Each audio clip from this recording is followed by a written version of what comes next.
If you want to be a good person and you want to go to Jannah, all you have to do is have Iman and be good. Not according to this surah. This surah says everybody's going to be in loss. Everybody's in loss except people who do 4 things. Not 2 things, 4 things. 2 things would have been, they have Iman and they do good. Good enough. No, Allah says not good enough. He says, وَتَوَاصَوْا بِالْحَقِّ وَتَوَاصَوْا بِالصَّبْرِ. Let me put it in very simple words for you. If your teacher said, do these 4 assignments and you'll pass. And you do 2 of them really well and the other 2 you didn't even touch. And when the report day comes, you hand in 2 assignments and he says, where's the other 2? He says, well, no, I did really good on these 2 though. These 2, I was amazing. Check these out. These are both A's, guaranteed. Yep, A, and an F and an F, yes? That's still an F, isn't it? Because you didn't finish all 4 assignments. This surah says, you will fail, I will fail if we don't fulfill 4 assignments. The first of them is to look at things from the point of view of Iman. The second, our course of action, what we do, has to be determined by that Iman. What is that Iman making you do? Are your actions protecting your Iman, or are your actions destroying your Iman? What actions are you taking? وَعَمِلُوا الصَّالِحَاتِ. Salah actually means to fix something. And the first thing we're fixing is the state of our hearts. Salah is amal salih. It's a good deed, right? But it's not just amal khair. It's salih. What that means is, I make salah and it fixes my iman a little bit. I give zakah and it fixes my greed. It fixes my iman a little bit. Every good deed actually fixes the state of our hearts too.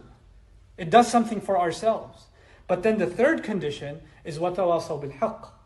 And they counsel each other, advise each other. Tawasi can also mean they compel each other, encourage each other, strongly urge each other to be truthful and to the truth. In other words, when they give each other advice, they say what's true. They're real. We don't tell each other what we want to hear.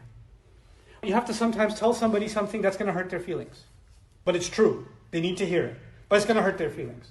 So now you have to decide, do I want to hurt their feelings or do I want to stick to telling them the truth?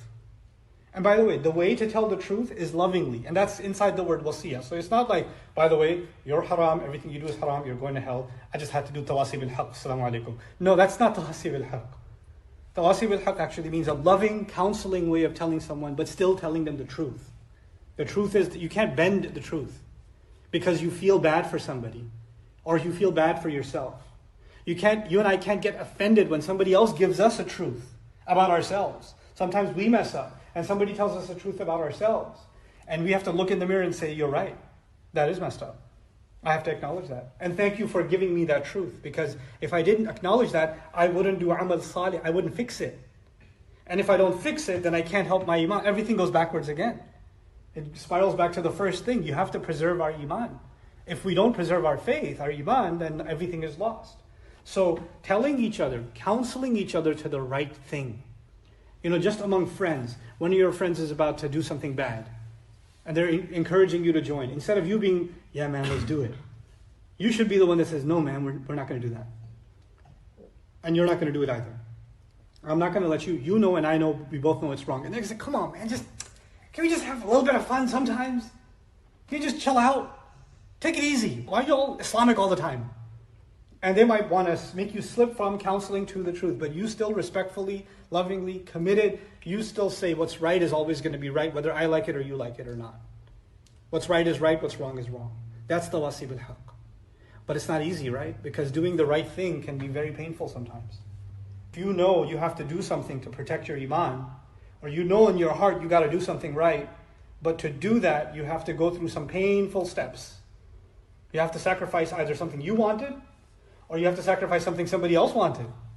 Somebody's going to get hurt when you do the right thing. When you do the right thing, when you step out of wrong into right, somebody will be offended, somebody will be hurt, somebody will be injured, including yourself. It just comes with the package. And when the pain hits, when you change course and you go towards the right direction and the pain hits, when that pain hits, you feel like, I don't think I can handle this pain, I'm going to step back and go back to my comfort zone. And that's when the only way we are going to save each other is we remind each other to stay strong and hold on and push through and keep going. وَتَوَاصَوْا بِالصَّبْرِ. We counsel each other with perseverance. We persevere through. If we don't do that for each other, then all of us are in a state of loss. These 4 conditions are really a worldview. This is how a believer lives their life. And it doesn't mean that if you don't have a Facebook Live page where you're giving a khutbah to thousands of people, or the few of you that are sitting here, that you can't do tawasi bil haq. Tawasi bil haq can be inside your family. It could be among your friends. It could even be to yourself. Maybe you're not being true to yourself.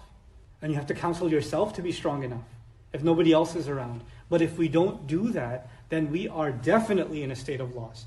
Even if you stocked up on all the groceries and you got everything taken care of, you're still in a state of loss. I'm still in a state of loss. May Allah Azza wa Jal preserve all of us, our children, our elderly, the sick. May Allah Azza wa Jal give healing to those that are suffering. May Allah make the situation for everybody who's been affected by this or any other trial easy for them. And most of all, through any of these trials, may Allah Azza wa Jal make us of those who are able to preserve their iman.